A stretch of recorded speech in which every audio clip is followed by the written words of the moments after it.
Sa ngalan ng Ama at ng Anak at ng Espiritu Santo, Amen. ang pagpapala ng ating Panginoong Heso Kristo, ang pag-ibig ng Diyos Ama at ang makikipagkaisa ng Espiritu Santo naway sumainyong lahat. At sumaiyo rin. Mga kapatid, tinipon tayo bilang mga kaanib na angkan ng Diyos, kaya dumulog tayo sa maawaing Panginoong nagpapatawad ng lubos. Sinugong tagapagpagaling sa mga nagsisisi, Panginoon, kaawaan mo kami. Panginoon, kaawaan mo kami. Dumating na tagapag-anyayang mga makasalanay magsisi, Kristo, kaawaan mo kami. Kristo, kaawaan mo kami. Nakaluklok ka sa kanan ng Diyos Ama para ipamagitan kami. Panginoon, kaawaan mo kami. Panginoon, kaawaan mo kami. Kaawaan tayo ng makapangyarihang Diyos, patawarin tayo sa ating mga kasalanan at patnubayan tayo sa buhay na walang hanggan. Amen. Manalangin tayo. Ama naming makapangyarihan, itinampok mo ang abad na si San Benito bilang dakilang tagapagturo sa mga nagpapakadalubhasa sa paglilingkod sa iyo. Tanging pag-ibig sa iyo ang amin nawang mapahalagahan para taluntunin naming maliksi at bigay na bigay ang landas ng pagsunod sa iyong kautusan sa pamamagitan ni Jesucristo kasama ng Espiritu Santo magpasawalang hanggan. Amen. Magsiupo po lahat.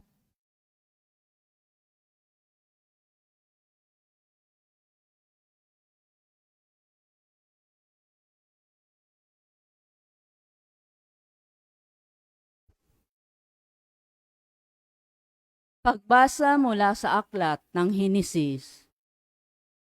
Noong mga araw na iyon, gumising ng gabi ring yaon si Jacob at itinawid sa ilog Habok ang dalawa niyang asawa, 11 anak at 2 aliping babae. Pagkatapos, itinawid ang lahat niyang ari-arian at mag-isang nagbalik sa kabila. Doon, nakipagbuno sa kanya ang isang lalaki hanggang magbubukang liwayway. Nang maramdaman ng lalaki na hindi niya magagapi si Jacob, pinalo niya ito sa balakang at ito'y nalinsad. Sinabi ng lalaki, "Bitiwan mo na ako at magbubukang liwayway na. Hindi kita bibitiwan hanggat hindi mo ako binibindisyonan," wika ni Jacob. Tinanong ng lalaki kung sino siya at sinabi niyang siya'y si Jacob. Sinabi sa kanya ng lalaki, "Mula ngayon Israel na ang itatawag sa iyo, hindi na Jacob, sapagkat nakipaglaban ka sa Diyos at sa mga tao, at ikaw ay nagtagumpay." "Ano po ngalan ninyo?" tanong ni Jacob. "Bakit gusto mo pang malaman?" sagot naman ng lalaki. At binasbasan niya si Jacob. Sinabi ni Jacob, "Nakita ko ng mukhaan ang Diyos, gayon may buhay pa rin ako." At tinawag niyang Pinil ang lugar na iyon. Sikat na ang araw nang umalis siya roon, at pipilay-pilay na lumakad. Iyon ang dahilan kung bakit hanggang ngayon hindi kinakain ng mga Israelita ang litid ng pigi ng hayop, sapagkat iyon ang bahaging napilay kay Jacob. Ang salita ng Diyos. Salamat sa Diyos. Salmong tugunan ang ating pong itutugon. Yamang ako ay matuwid, ang mukha mo'y mamamasid. Ulitin po natin. Yamang ako ay matuwid, ang mukha mo'y mamamasid. Dinggin mo, Panginoon, ang tapat kong panawagan. Poon ako ay dinggin mo sa daing kong tulungan. Pagkat ako'y taong tapat, di nandaya kailanman. Kaya ako'y sumasamong, dalangin ko ay pakinggan, tugon. Yamang ako ay matuwid, ang mukha mo'y mamamasid. Hahatol ka sa panig ko, sa pasya mong ibibigay. pagkat iyong natatanto ang tunay na katwiran. Ang tibukin ng puso ko ay lubos mong nababatid. Sa piling ko naroon ka, kahit gabi namamasid. Ako'y iyong sinisiyasat na sumpungang mong matuwid. Tapat akong mangusap, ang layunin ay malinis, tugon. Yamang ako ay matuwid, ang mukha mo'y mamamasid. Ang daing ko, Panginoon, ay lagi mong dinirinig. Kaya ako'y dumudulog at sa iyo humihibig. Sa amin ay ipadama mo, yaong banal mong pag-ibig. Sa piling mo'y iligtas kami, sa kamay ng malulupit, tugon. Yamang ako ay matuwid, ang mukha mo'y mamamasid. Kung paanong sa mata mo'y lubos yung pag-iingat, gayon ako ingatan mo sa lilim ng iyong pakpak. Yamang ako ay matuwid, ang mukha mo'y mamamalas. Kapag ako ay nagising, sa piling mo'y magagalak, tugon. Yamang ako ay matuwid, ang mukha mo'y mamamasid. Magsitayo po.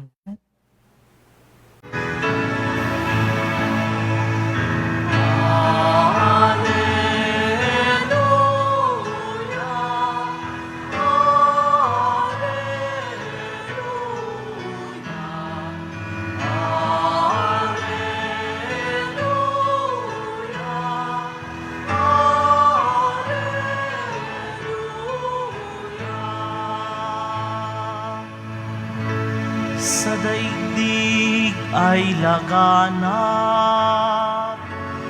liwanag na sumisikat,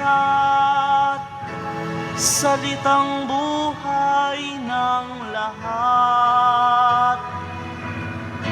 Alleluia, Alleluia.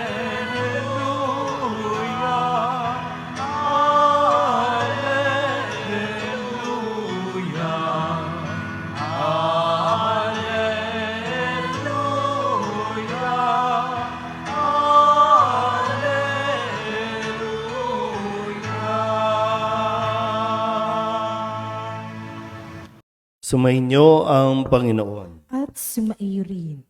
Ang mabuting balita ng Panginoon ayon kay San Mateo. Papuri sa iyo, Panginoon. Noong panahong iyon, dinala kay Jesus ang isang piping inaalihan ng demonyo. Pinalayas ni Jesus ang demonyo at nakapagsalita ang pipi. Namangha ang mga tao at sinabi nila, "Kailanmay walang nakitang katulad nito sa Israel." Datapwat sinabi ng mga Pariseyo, ang prinsipe ng mga demonyo ang nagbigay sa kanya ng kapangyarihang magpalayas ng mga demonyo. Nilibot ni Jesus ang mga bayan at nayon at nagturo sa mga sinagoga. Ipinangaral niya ang mabuting balita tungkol sa paghahari ng Diyos at pinagaling ang mga may sakit, anuman ang kanilang karamdaman. Nang makita niya ang napakaraming tao, nahabag siya sa kanila, sapagkat sila'y lito at lupaypay, parang mga tupang walang pastol. Kaya't sinabi niya sa kanyang mga alagad, "Sagana ang anihin, ngunit kakaunti ang mag-aani. Idalangin ninyo sa may-ari ng anihin na magpadala siya ng mga manggagawa sa kanyang aanihin." Ang mabuting balita ng Panginoon. Pinupuri ka namin, Panginoong Hesukristo. Isang mapagpalang umaga po sa inyong lahat. Tayo po ay nasa araw ng Martes, 14 na linggo sa karaniwang panahon. At sa atin pong narinig na kwento sa Ebanghelyo kung saan mayroon pong isang piping inaalihan ng demonyo.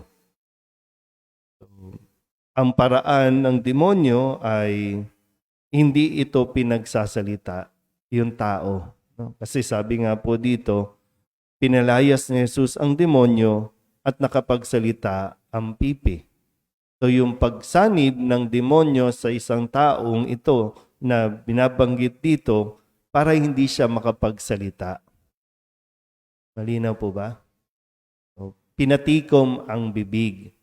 Kasi baka mamaya, ang iniisip lang natin, kapag inaalihan ng demonyo, ito yung mga bumabaluktot yung katawan, yung lumulutang, yung kung ano-anong nagwawala. Pero mayroon din palang isang paraan ng pag-anib o ng pagsanib ng demonyo sa isang tao na ito ay pinipigilan niyang magsalita. Hindi pinagsasalita. Kasi supposedly, pag yung pagsasalita natin, yung mga bibig natin, ay dapat sana pag bumubuka yan, ay papuri sa Diyos, pagpapasalamat sa Diyos, puro pawang kabutihan ang dapat na lumalabas sa bibig. So, walang lumalabas sa bibig ng taong ito. Pero pinahihirapan niya yung tao na sa pamamagitan ng pagpapatikom ng kanyang bibig. Pero muli, no, sabi nga dito, pinalayas ni Jesus ang demonyo at nakapagsalita na ang pipi. Pero imbis na matuwa ang ilang mga Pariseyo, tandaan niyo po, no? Sino ba ang mga Pariseyo? Ito yung mga may alam sa salita ng Diyos. Ito yung mga madalas na nasa templo, sa sinagoga, o sabihin na natin, madalas na nasa simbahan. Pero ito, yung bibig nila ay pawang paninira.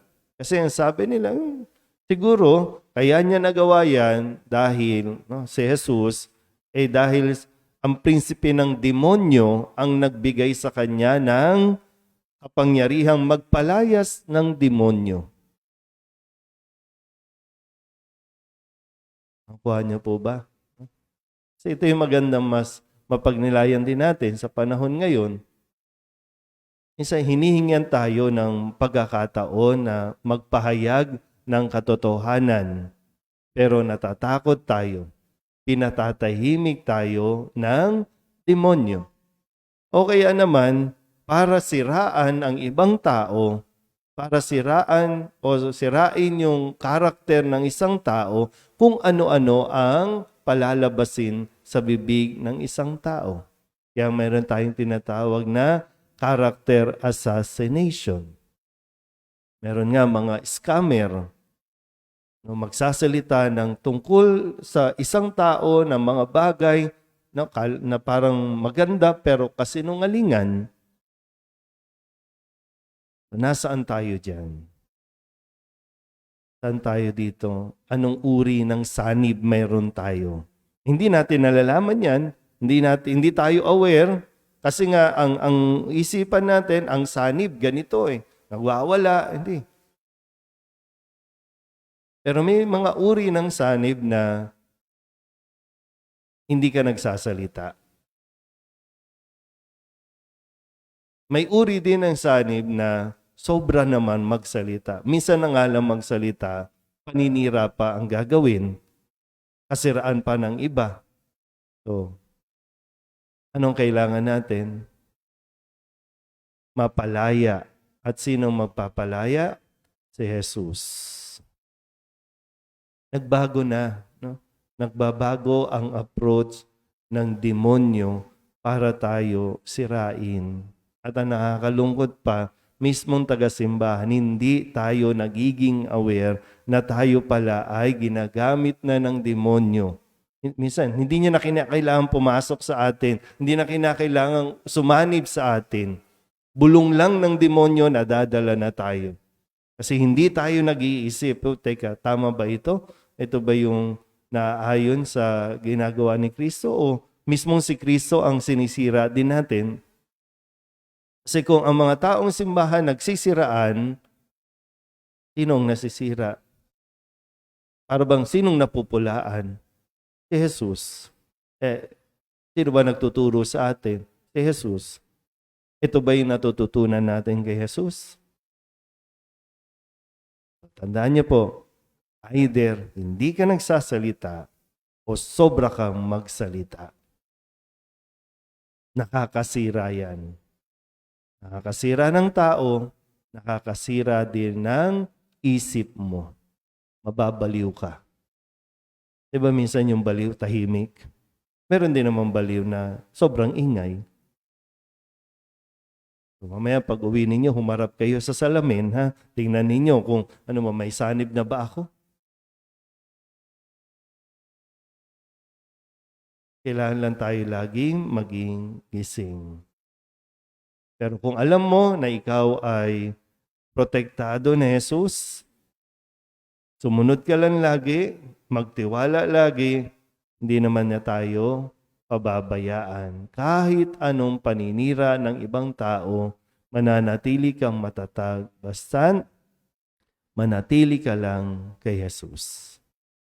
Amen?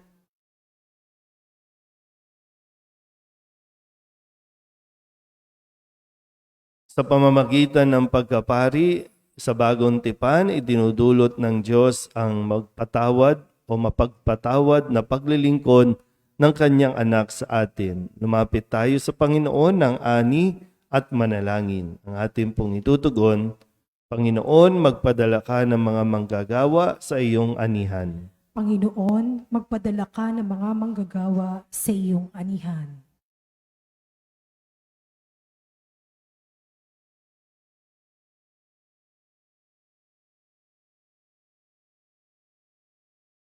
Ang mga tinatawag sa paglilingkod sa bayan ng Diyos bilang mga pari, naway dumami pa. Manalangin tayo sa Panginoon. Panginoon, magpadala ka ng mga manggagawa sa iyong anihan. Ang mga bansang sarado sa Ebanghelyo, naway maihanda at maging mga matatabang lupa para sa paghahasik ng salita ng Diyos. Manalangin tayo sa Panginoon. Panginoon, magpadala ka ng mga manggagawa sa iyong anihan. Ang mga naglilingkod na pari, madre, relihiyoso, katekista, at laikong apostolado, naway makahikayat ng iba pa upang sumama sa kanila. Manalangin tayo sa Panginoon. Panginoon, magpadala ka ng mga manggagawa sa iyong anihan. Ang mga naglilingkod sa mga natatanging serbisyo sa ating sambayanan, naway mapalakas natin ang loob at ating suportahan. Manalangin tayo sa Panginoon. Panginoon, magpadala ka ng mga manggagawa sa iyong anihan. Ang mapagpatawad na sakripisyo ni Kristo, naway magdulot sa mga yumao ng kaluwalhatian. Manalangin tayo sa Panginoon. Panginoon, magpadala ka ng mga manggagawa sa iyong anihan. Idulog din natin sa Panginoon ang ating mga personal na kahilingan at mga panalangin para sa ating mga pamilya, kasama ang mga kahilingan ng mga nanonood sa online, lahat ng mga misang pasasalamat, special na intensyon at mga kaluluwa na inihiling na ipagdasal sa misang ito.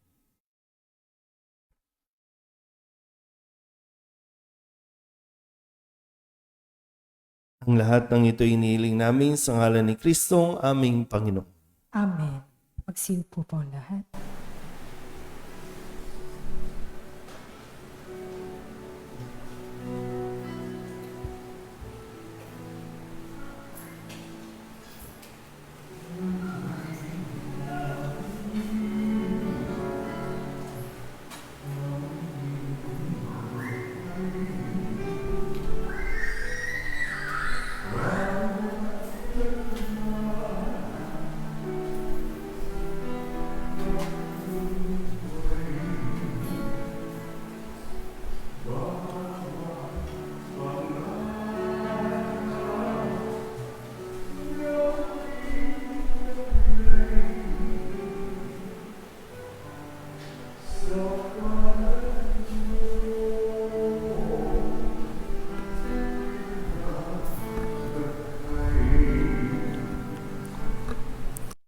Manalangin kayo mga kapatid upang paghahain natin ay kalugdan ng Diyos Amang makapangyarihan. Tanggapin nawa ng Panginoon itong paghahain sa iyong mga kamay, sa kapurihan niya at karangalan sa ating kapakinabangan at sa buong sambayanan niyang banal.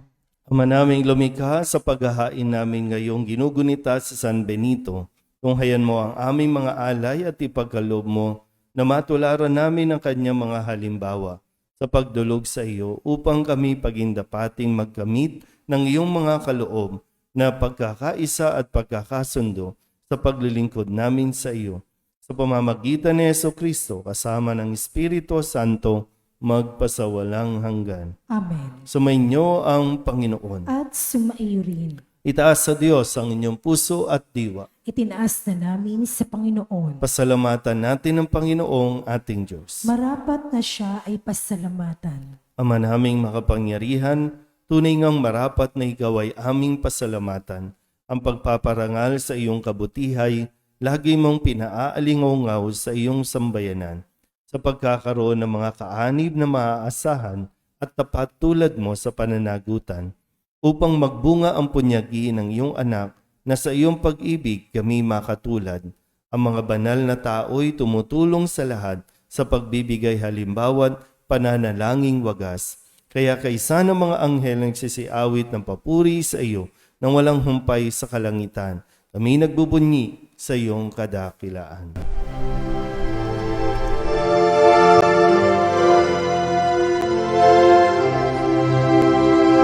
Santo, Santo, Santo, Panginoong Diyos makapangyarihan, napupuno ang langit at lupa ng kalwalhatian mo.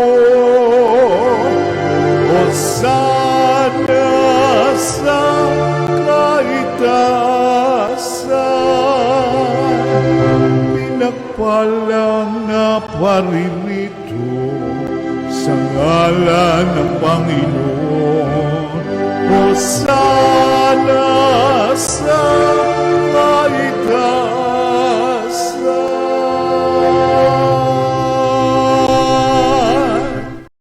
Ama naming banal, ikaw ang bukal ng tanang kabanalan. Kaya't sa pamamagitan ng iyong Espiritu, gawin mong banal ang kaloob na ito upang para sa aming maging katawan at dugo ng aming Panginoong Hesukristo. Bago niya pinagtiis ang kusang loob na maging handog, inawakan niya ang tinapay, pinasalamatan kaniya, pinaghati-hati niya iyon, iniabot sa kanyang mga alagad at sinabi, "Tanggapin ninyong lahat ito at kanin, ito ang aking katawan na ihahandog para sa inyo."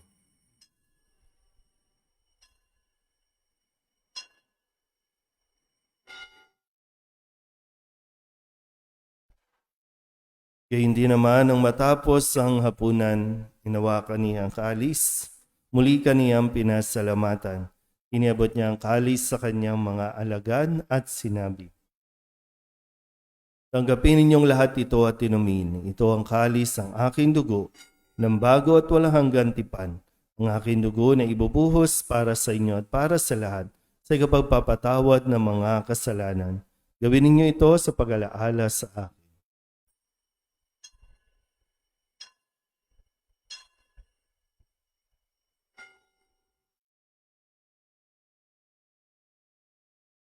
Ipagbunyi natin ang misteryo ng pananampalataya.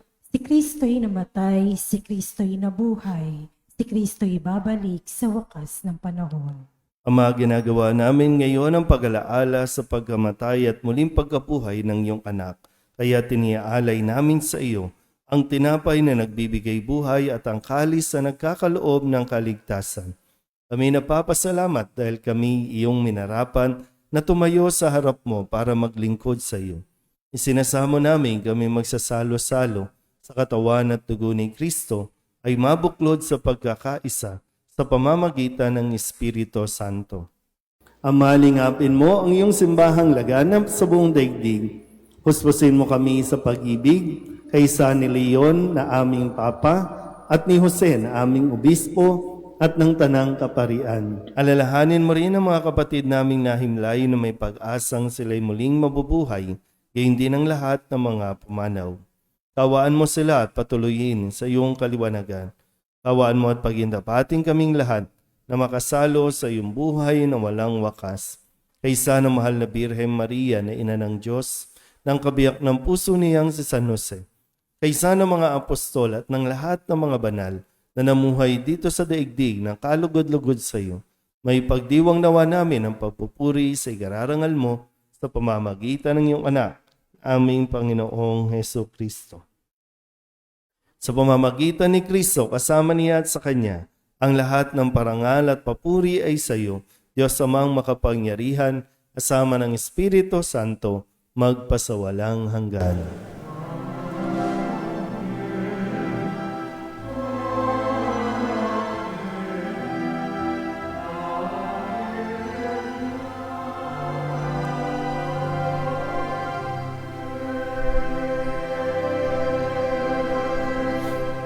Sa tagubili ng mga nakagagaling na utos at turo ni Jesus sa Panginoon natin at Diyos, ipahayag natin ng lakas loob.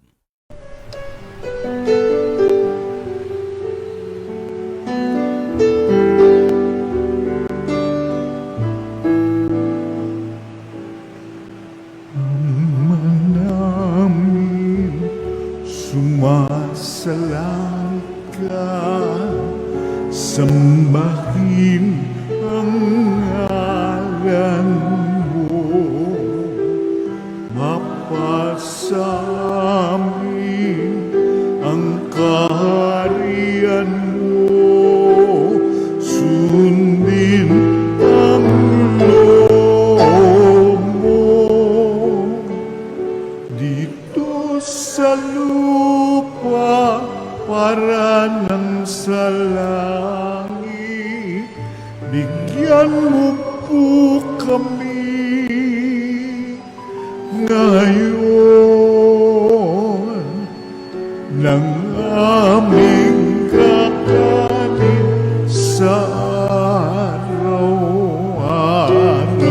at patawarin mo kami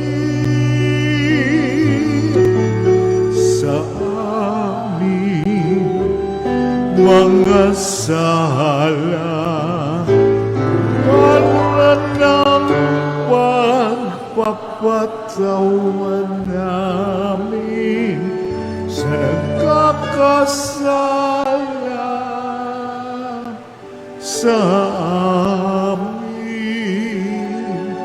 at huwag mo kaming ipagdulot sa tukso,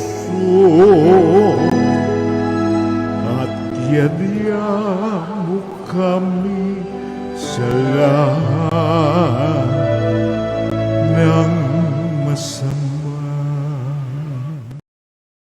Hinihiling namin kami iadya sa lahat ng masama, pagkalooban ng kapayapaan araw-araw, iligtas sa kasalanan at ilayo sa lahat ng kapahamakan, samantalang aming pinananabikan ang dakilang araw ng pagpapahayag ng tagapagligtas naming si Heso Kristo. Sapagkat iyo ang kaharian at ang kapangyarihan at ang kapurihan magpakailanman. Amen. Panginoong Heso Kristo, sinabi mo sa iyong mga apostol, kapayapaan ang iniiwan ko sa inyo, ang aking kapayapaan ang binibigay ko sa inyo.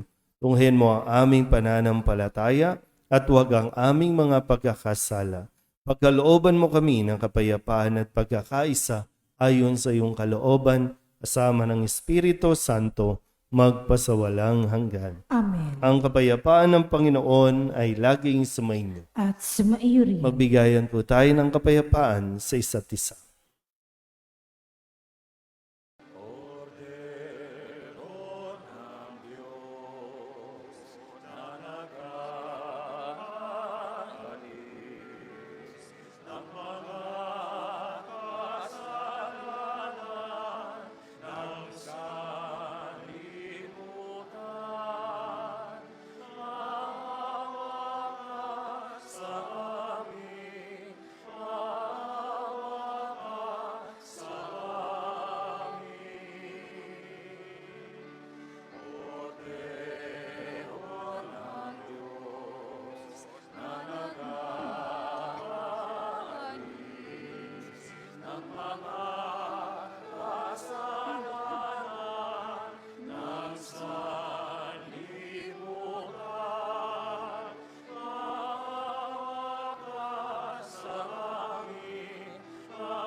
Ito ang kordero ng Diyos. Ito ang nag-aalis ng kasalanan ng sanlibutan. Mapalad ang mga inaanyayahan sa kanyang piging. Panginoon, hindi ako karapat-dapat na magpatuloy sa iyo. Ngunit sa isang salita mo lamang ay gagaling na ako. Katawan ni Kristo, Amen.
manalangin tayo.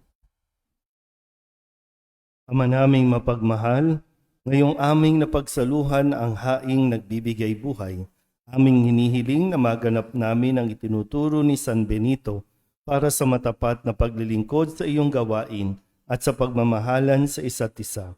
Bilang magkakapatid sa pamamagitan ni Jesucristo, kasama ng Espiritu Santo, magpasawalang hanggan. Amen. Sumainyo ang Panginoon. At sumaiyo rin. At pagpalain kayo ng makapangyarihang Diyos, Ama at Anak at Espiritu Santo. Amen. Tapos ang banal na misa, humayo tayo sa kapayapaan ni Kristo. Salamat sa Diyos. Magandang umaga po. Magandang umaga po, Father.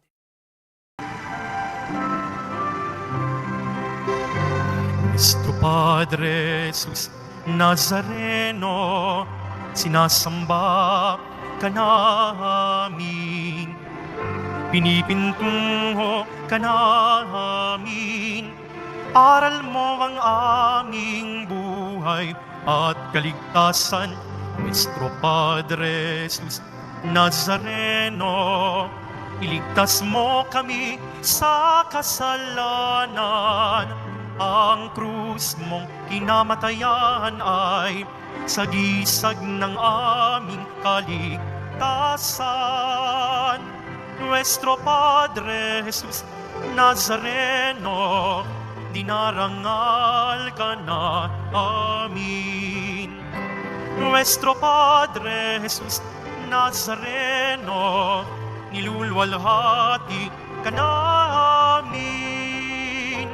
Nuestro Padre Jesus Nazareno, dinarangal ka na amin.